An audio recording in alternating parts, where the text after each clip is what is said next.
Então, gente, a gente vai falar um pouco sobre mudança de variáveis na integral tripla.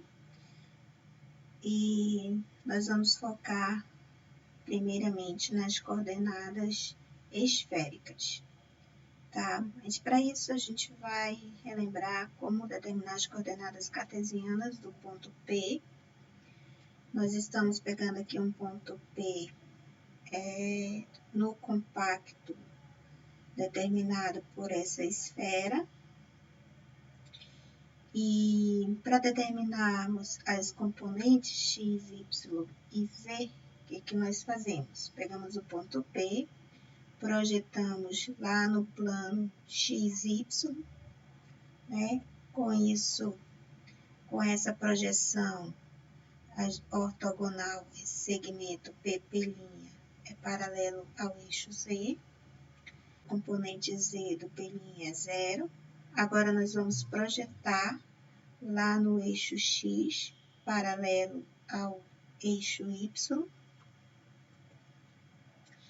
Fazendo essa projeção, nós obtemos aí a componente x do ponto P'.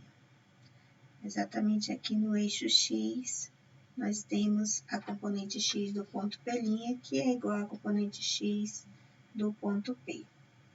Para determinarmos a componente y de P', projetamos o ponto P' lá no eixo y, paralelo ao eixo x. Então, para isso, nós temos esse segmento aqui, ó, paralelo ao eixo x, componente x no eixo x, componente y de P' e de P aqui no eixo y.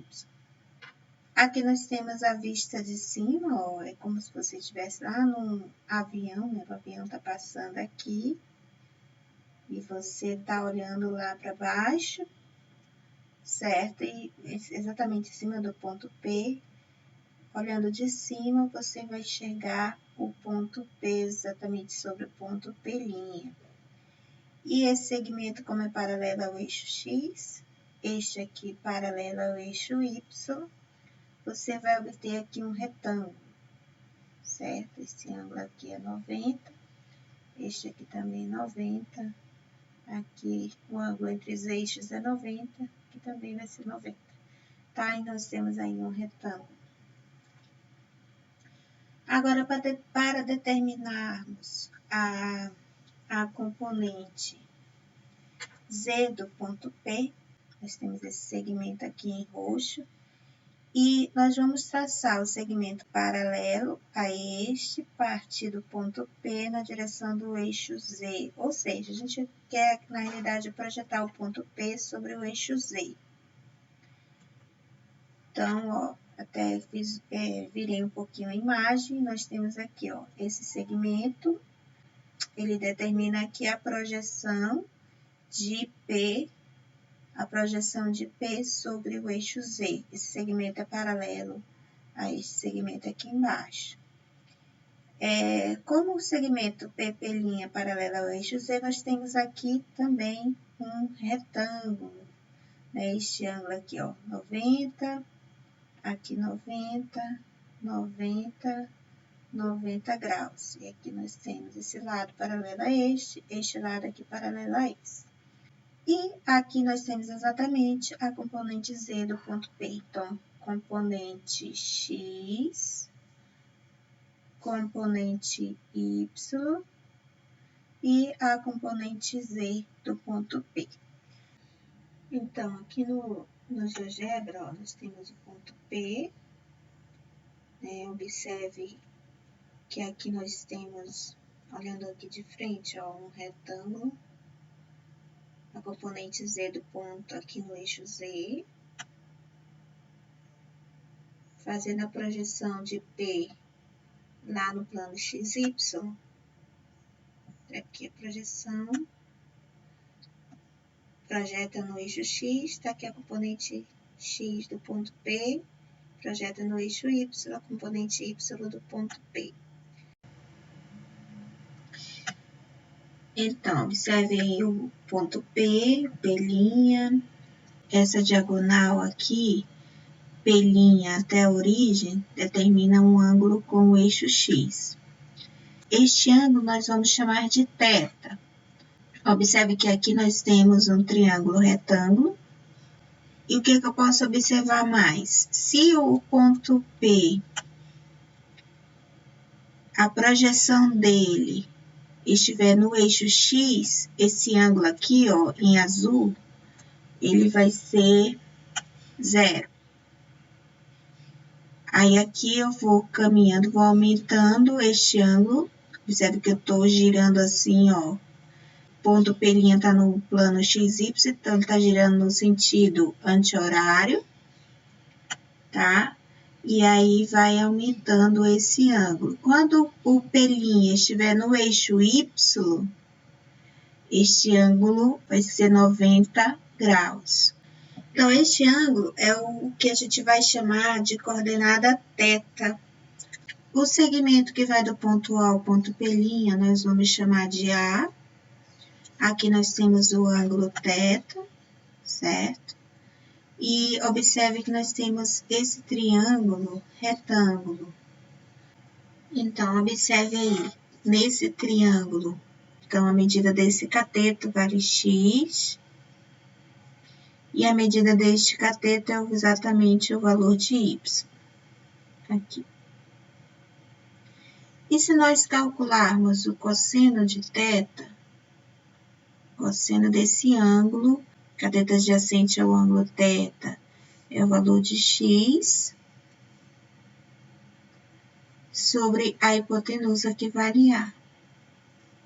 Ou seja, nós tiramos aqui que o x vai ser A cosseno θ. Então, vamos guardar essa informação, x igual a cosseno θ, e vamos olhar agora para o seno. Quando eu faço cálculo do seno de θ, vai ser cateto oposto ao ângulo θ, cateto oposto é o y, sobre a hipotenusa que é A. Então, seno de θ é y sobre A, ou seja, o y vai ser A seno θ. Vamos também guardar essa informação.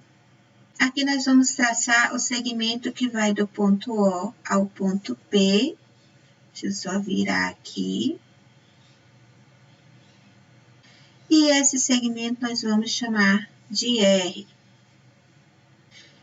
Bom, o segmento OP, ele forma um ângulo com o eixo Z. Para esse ângulo, nós vamos chamar esse ângulo de φ, tá? Se o ponto P estiver sobre o eixo Z,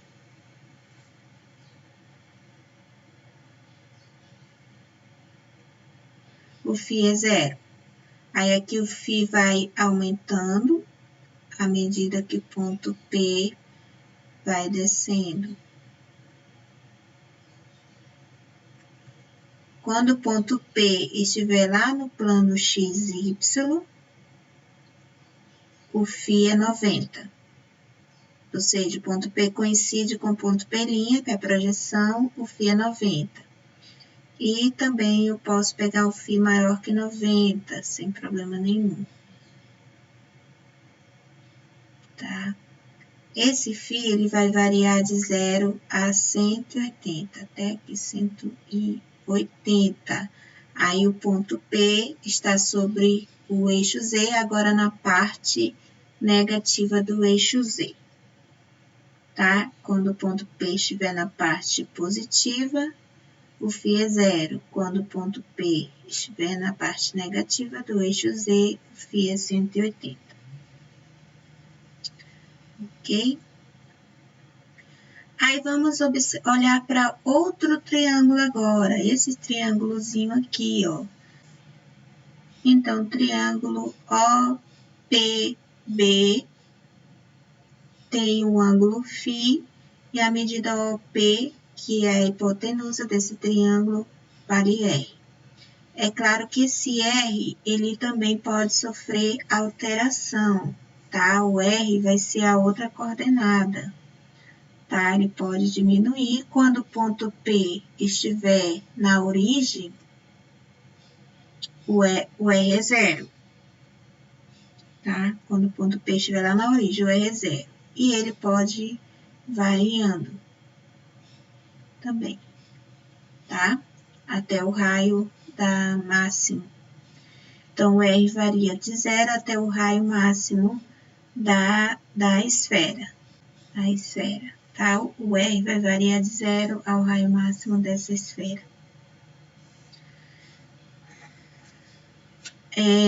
Aqui também nós podemos aplicar o seno e o cosseno. Então, observando aqui, o que nós temos?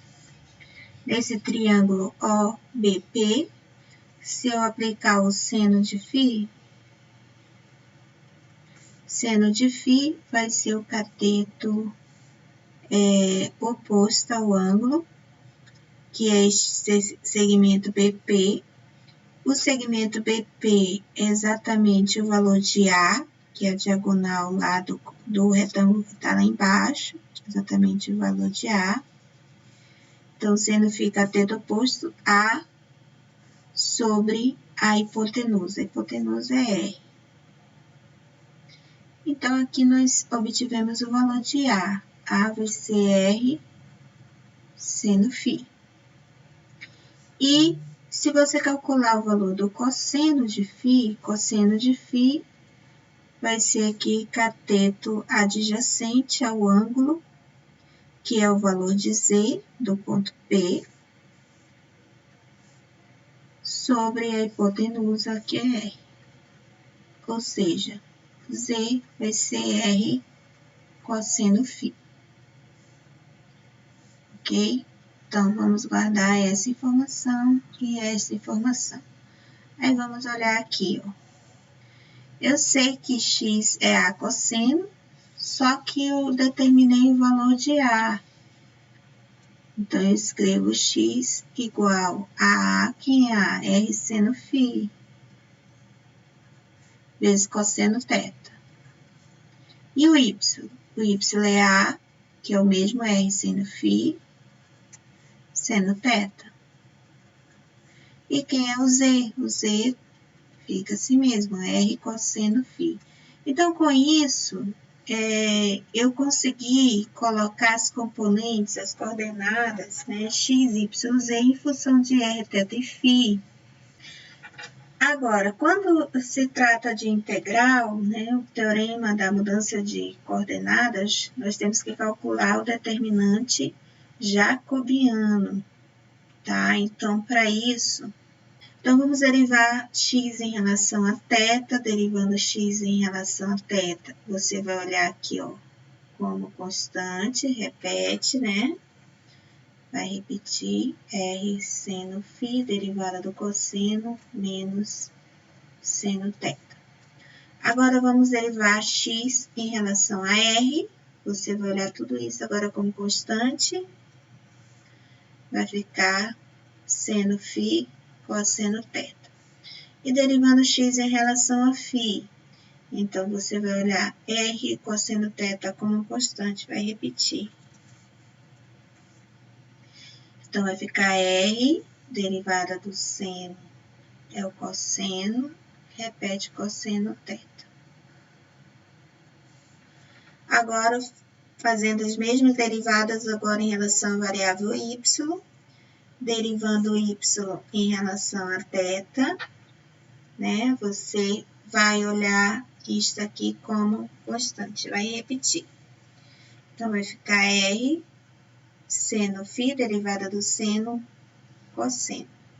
Derivando y em relação a R, você olha isso aqui como constante, repete, vai dar seno φ, seno θ. Derivando y em relação a φ, olha R seno θ como constante, vai repetir. Derivada do seno é o cosseno, seno θ. Derivando agora z, né? Vamos olhar para z. Derivando z em relação a θ, dá zero. Derivando z em relação a r, dá cosseno φ. E derivando z em relação a φ, vai ficar R derivada do cosseno menos seno. Muito bem. Vamos olhar para esse determinante aqui. Então, olha, a diagonal principal aqui, ó, esse produto. Então, o R aparece aqui, e aqui vai ficar R ao quadrado, menos vezes menos aqui vai ficar mais.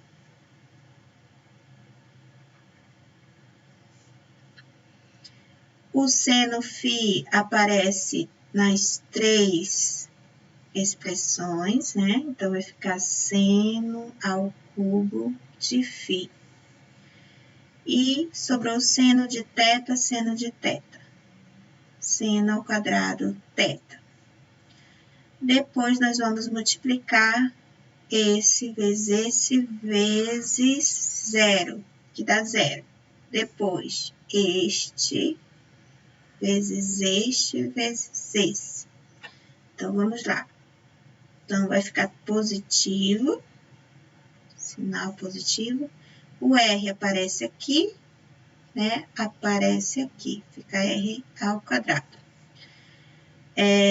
Vamos organizar, botar o que tem φ primeiro, depois coloca o que tem θ, tá? Então, vamos colocar primeiro aqui o seno φ. Cosseno φ, aparece aqui, fica cosseno ao quadrado φ. Cosseno θ aparece aqui e aqui cosseno ao quadrado θ. Agora, a diagonal secundária, a gente tem que trocar o sinal, né? Vamos trocar o sinal aqui, ó. Esse vezes esse dá zero. Esse vezes este aqui. Ó, positivo, positivo, negativo. Como dá negativo, trocando o sinal, fica positivo. O R aparece aqui e aqui, duas vezes, R ao quadrado. Então, primeiro vamos escrever aqui, ó, seno φ. Cosseno φ, cosseno φ, cosseno ao quadrado φ. Seno θ vezes seno θ, seno ao quadrado θ. Mais um. Agora, este vezes esse. Sinal negativo, positivo, positivo. Trocando o sinal, vai ficar positivo. R aparece duas vezes. R ao quadrado. Seno φ, seno φ, seno φ. Vai ficar seno ao cubo de φ. Né? Vezes cosseno θ, cosseno θ, cosseno ao quadrado de θ. A partir daqui, o que eu vou fazer? Eu vou colocar em evidência R ao quadrado seno ao cubo φ, R ao quadrado seno ao cubo φ. O que vai sobrar? Em relação a essa primeira parcela aqui da soma, vai sobrar seno ao quadrado θ, e na última parcela da soma sobra cosseno ao quadrado θ aqui dentro do parênteses. Mas, na segunda e na terceira parcela, nós vamos colocar R ao quadrado em evidência, seno φ também, cosseno ao quadrado φ em evidência. Φ vai sobrar cosseno ao quadrado θ mais seno ao quadrado θ. Beleza, vai simplificar bastante, né? Então, aqui sabemos que esse resultado é igual a 1, aqui também é igual a 1, então, sobrou. Então, colocando em evidência R ao quadrado seno φ, na primeira parcela vai sobrar seno ao quadrado, e na segunda, cosseno ao quadrado φ. Novamente, aqui é igual a 1, então, tá aqui o determinante jacobiano das coordenadas esféricas, é sempre o mesmo, tá? Para essa mudança de coordenadas esféricas que nós fizemos.